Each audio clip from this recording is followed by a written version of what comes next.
So அப்புறம் ஒரே ஒரு கேள்வி மட்டும் அவர்கிட்ட கேட்கிறேன். எங்கிட்ட 4 கதை சொன்னீங்க, ஏன் என்ன கேட்காம இந்த முடிவு எடுத்தீங்க? கதையை மாற்றினீங்க இல்லையா, எங்கிட்ட கேட்டீங்களா? வணக்கம், நன்றி. என்னுடைய முதல் நன்றி வந்து ப்ரெஸ் தான், ப்ரெஸ் மீடியா தான்.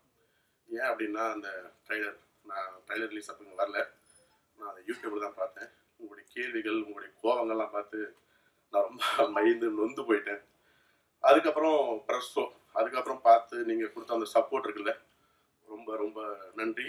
ஏன்னா நீங்கள் சினிமாவாகட்டும் இந்த சமூகத்தையே முன்னெடுத்துட்டு போகிறவங்க நீங்கள் தான். நான் உங்களை எப்படி பார்க்குறேன் அப்படின்னா, ஸ்கூல் டேஸில் படிக்கும்போது டீச்சர்ஸ், அப்புறம் அப்பா அம்மா, அந்த கேட்டகரி தான் நீங்களும். தப்புன்னா தப்பு, ரைட்டுன்னா ரைட்டு. நீங்கள் மட்டும் இல்லை அப்படின்னா இந்த உலகத்தில் யாருக்கும் பயப்பட மாட்டான்.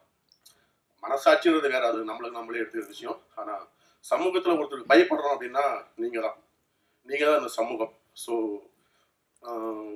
நல்ல விஷயத்துக்கு தட்டி கொடுங்க, தப்பு நடந்தால் தட்டி கேளுங்க. ஸோ இது எப்படி சொல்கிறதுன்னு தெரியல, ஒரு மாதிரி கண்மூலை நிற்கிற மாதிரி இருக்குது. விக்னேஷ் கார்த்திக் என்னுடைய தம்பி அப்படி தான் சொல்லணும். லாக்டவுனில் நாங்கள் ரொம்ப ரொம்ப டிஸ்கஸ் பண்ணிக்கிட்டோம். நான் சொல்லுவேன் கார்த்திக் என்ன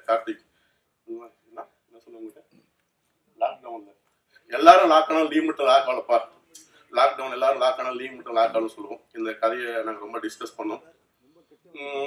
எனக்கு ரொம்ப பிடிச்சிருந்தது. நான் கதை கேட்டோம்னா அடுத்த செகண்ட் கதையை மறந்துடுவேன். ஸோ அடுத்த தேங்க்ஸ் இதில் ஒர்க் பண்ண எல்லாருக்கும், அசிஸ்டன்ட் டைரக்டர்ஸ், மெயினாக அசிஸ்டன்ட் டைரக்டர்ஸ் எல்லாருக்கும், டெக்னீஷியன் எல்லாருக்கும் ரொம்ப நன்றி. அப்புறம் இதில் நடித்தாங்க இல்லைங்களா, அவர் சொன்ன மாதிரி தான், தினேஷ் ப்ரோ சொன்ன மாதிரி தான், அதுக்குள்ள ஒரு கட்ஸ் வேணும். ஏன்னா அந்த கதையை கேட்டு அவரை நம்பி இந்த கதையை பண்ணாங்க இல்லையா, அவங்களுக்கு பெரிய நன்றி எனக்கு. அப்புறம் தினேஷ் ப்ரோ, நீங்கள் வந்ததுக்கப்புறம் தான் இது வந்து இங்கே நின்று இருக்குது, உங்களுக்கு பெரிய நன்றி. ஸோ நான் ஒரு முக்கியமான நன்றி சொல்ல மறந்துட்டேன். கிரி மாஸ்டர், உங்களுக்கு யாரும் தெரியாது, எங்கள் அப்பா மாதிரி அவர். ஸோ நான் இங்கே நிற்கிறதுக்கு காரணம் அவர் தான். ஸோ மற்றபடி யாராவது விடுபட்டு இருந்தால் என்னை மன்னிக்கணும். விக்னேஷ், இன்னொன்று இந்த ட்ரைலர் மேட்டரை பற்றி இன்னொன்று சொல்லணும். எல்லா விஷயத்துலையும் எல்லா படத்துலையும் பார்த்தீங்கன்னா ட்ரைலர் எப்படி காட்டுவாங்க அப்படின்னா, அதில் இருக்கிற நல்ல விஷயங்கள் மட்டுமே காமிப்பாங்க.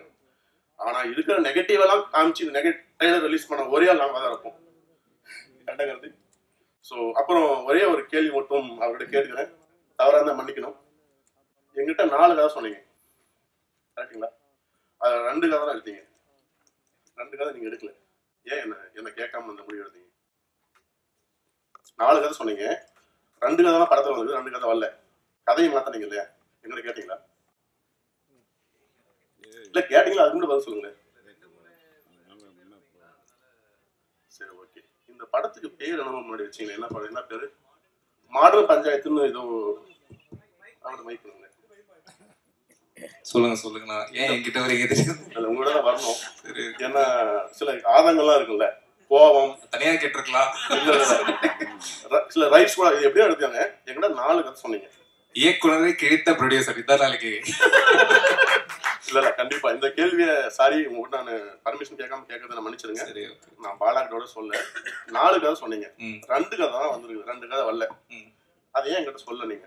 அப்புறம் இன்னொரு கேள்வி, இந்த படத்துக்கு பேர் ஏதோ ஒன்று சொன்னீங்களே, மாடர்ன் பஞ்சாயத்தா? அப்படிதான் சொன்னீங்க என்கிட்ட. அதுக்கப்புறம் நம்ம பிரியன், சாரி பிரியன், உங்களுக்கு பெரிய நன்றி, நான் உங்களை மறந்துட்டேன். நம்ம படத்தினுடைய ஃபர்ஸ்ட் லுக் ரிலீஸ் ஆகும் பாருங்க, பார்த்துட்டு கூப்பிட்டேன், டே பிரியா எங்கடா படத்துடைய பேரை காணும் அப்படின்னு. நான் ஹாட்ஸ்பாட்னா அப்படின்னா, ஹாட்ஸ்பாட்டா? சரி ஓகே.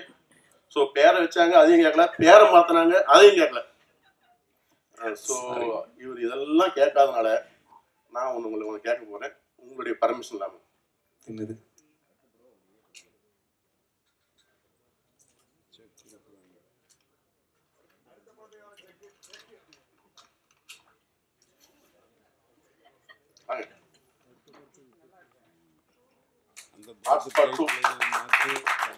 நீங்க எப்படி என்ன கேட்கலையோ அதே மாதிரி இந்த பர்மிஷன் உங்களை கேட்கல, பாலாவும் கேட்கல. ஏன்னா பாலா என் தம்பி, அதை ஒத்துக்கலாம். அதை பார்த்து மீடியா கான்செப்ட்.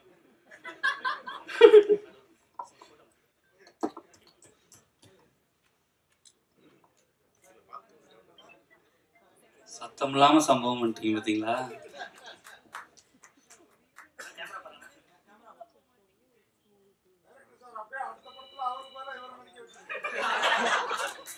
அதுக்கான பிட்டு தான் அது. இல்ல சோ அதுதான் கார்த்திக், ரொம்ப ரொம்ப நன்றி. நான் நிறைய பேசணும்னு நினைச்சேன். தனியா பேசிட்டீங்கன்னா அட்வான்ஸ் கொஞ்சம் அதிகமா எழுதுன்னு சொல்லிருக்கோம். இல்ல அந்த செக்னுடைய வேலையே 10 lakhs, அதுக்கு மேல போட முடியாது. அதுக்கு மேல போட்டோம்னா அது ஃபேக் ஆயிடும். ஓகேங்களா? ஸோ சேலரி நீங்கள் டிசைட் பண்ணிக்காங்க, ஏன்னா நீங்கள் அதுக்கு தகுதியானால தான். இன்னொரு விஷயம், லாஸ்ட் டைம் கார்த்திக் பேசும்போது இந்த படம் எனக்கு பிடிக்கல அப்படின்னா என்ன சிறுபாலிங்க அப்படி வார்த்தை சொல்லியிருந்தாரு. ஸோ நான் அதை எப்படி பார்த்தேன் அப்படின்னா, ஒரு படைப்பாளி, நீங்கள் எந்த ஒரு விஷயம் பண்ணாலும் சரி, பிஸ்னஸ் ஆகட்டும் வேலையாகட்டும், அதை நம்ம நேசிக்கணும், அதை லவ் பண்ணணும். ஸோ உங்களுடைய அந்த படைப்புக்கு நீங்கள் கொடுக்குற அந்த ரெஸ்பெக்ட் இருக்குல்ல, உங்களுடைய உயரம் வானமே இல்லை கார்த்திக். நன்றி, வணக்கம்.